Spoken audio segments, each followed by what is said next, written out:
ആദിലയും നൂറയും സംസാരിക്കുന്നത് ഷാനവാസിനെതിരെയാണ്.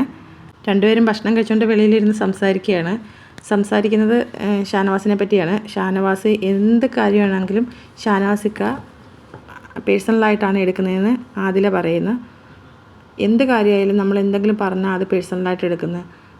അത് മാത്രമല്ല, നമുക്കിപ്പോൾ ആരോടെങ്കിലും ഒരു വൈരാഗ്യം ഉണ്ടെങ്കിൽ, നേരത്തെ നമ്മളോട് ആരെങ്കിലും എന്തെങ്കിലും ചെയ്തിട്ടുണ്ടെങ്കിൽ പുള്ളി അത് നമ്മളെ വീണ്ടും നമ്മുടെ വൈരാഗ്യം നമ്മുടെ മനസ്സിലോട്ട് നിറച്ച് തരുന്ന കണക്ക് പുള്ളി നമ്മളോട് സംസാരിക്കും. പഴയ കാര്യം മറന്നുപോയോ? പുള്ളിയാണ് പറഞ്ഞത് അക്ബറിന് നമ്മൾ സ്പേസ് കൊടുക്കലും അവൻ അങ്ങനെയാണ് ഇങ്ങനെയാണ്. അത് കഴിഞ്ഞിട്ട് അനുമോളോട് എന്തിനാണ് നിങ്ങൾ അവളുടെ അടുത്ത് പോയിരുന്ന് സംസാരിക്കുന്നത്, അവൾക്ക് എന്തിനാണ് അങ്ങനെ സ്പേസ് കൊടുക്കുന്നത്, അതുകൊണ്ടാണ് അവളെന്തോ വലിയ ഇതായിട്ട് നടക്കുന്നത് എന്നൊക്കെ പറയുന്നത്. അത് കഴിഞ്ഞിട്ട് പിന്നെ നമ്മൾ ലക്ഷ്മിയെ എടുത്ത് നൂറ പോയി സംസാരിച്ചപ്പോഴും അവൾക്ക് സ്പേസ് കൊടുക്കാതെ എന്ന് പറയും. നമ്മൾ ഒരാളോട് പോയി സംസാരിക്കുകയാണെങ്കിൽ പറയും പിന്നെ അവരുടെ അടുത്ത് സംസാരിച്ചിട്ട് വരുമ്പോൾ ചോദിക്കും പഴയതൊക്കെ അങ്ങ് മറന്നില്ലേ, അന്ന് അവരങ്ങനെ കാണിച്ചായിരുന്നു, ഞാനാണ് നിങ്ങളുടെ കൂടെ നിന്നതെന്നൊക്കെ പറയും. അപ്പം നമുക്ക് അവരോട് വീണ്ടും വൈരാഗ്യമാണ്. അതാണ് ഷാനവാസിൻ്റെ ഒരു ഗെയിം എന്ന് ആദില നൂറയെടുത്ത് പറയണത്.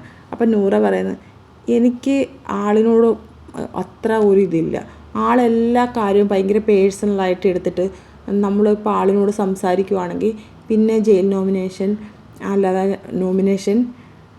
ടാസ്ക് കളിക്കുന്നതിനകത്ത് ഒന്നിലും പുള്ളിയെ നമ്മളൊന്നും പറയാനോ ചെയ്യാനോ പുള്ളിക്കെതിരായിട്ട് സംസാരിക്കാനോ പാടില്ല. അപ്പോഴത്തേക്ക് പുള്ളിക്ക് അത് ഭയങ്കരമായിട്ട് അങ്ങ് ഫീൽ ചെയ്യും. എന്നിട്ട് നമ്മളോട് പറയും അപ്പോൾ ഇതിനാണോ എൻ്റെ കൂടെ ചേർന്ന് കളിച്ചത്, എനിക്കിട്ട് പണിയാനായിരുന്നോ ഇത്, നടക്കട്ടെ ശരിയെങ്കിൽ എന്നൊക്കെ പറഞ്ഞിട്ട് പുള്ളി ഒരുമാതിരി അങ്ങ് സംസാരിക്കും. എനിക്ക് ആ രീതിയെ ഇഷ്ടപ്പെടാൻ പറ്റത്തില്ല. നമ്മളിപ്പോൾ ഗെയിം കളിക്കാനാണ് വന്നത്, അല്ലാതെ നമുക്ക് നമ്മുടേതായ ഇതുണ്ട്. നമുക്കൊരാളുടെ മുഖത്ത് നോക്കി സംസാരിക്കാൻ പറ്റണം, അത്ര സ്പേസേ കൊടുക്കാവുള്ളൂ എന്നൊക്കെ നൂറ് സംസാരിക്കുകയാണ്. ഇതൊരു ഗെയിമാണ്. നമ്മൾ അധികം അങ്ങോട്ട് ആരെയും ശാരീരികമായിട്ടും മാനസികമായിട്ടും നമ്മൾ ആരെയും ഹെർട്ട് ചെയ്യാനായിട്ട് പോകാതിരിക്കുന്നതാണ് നല്ലത്. അങ്ങനെ പോയിട്ട് കാര്യമില്ല എന്ന് പറയുന്നു. ഞാനിത് നേരത്തെയും ബേബിയോട് പറഞ്ഞിട്ടുള്ളതാണെന്ന് ആദില നൂറയോട് പറയാണ്. അപ്പം അടുത്തൊരു ലൈവ് അപ്ഡേറ്റുമായിട്ട് ഞാൻ വീണ്ടും വരാം. ചാനലൊന്ന് സബ്സ്ക്രൈബ് ചെയ്യണേ, സപ്പോർട്ട് ചെയ്യണേ.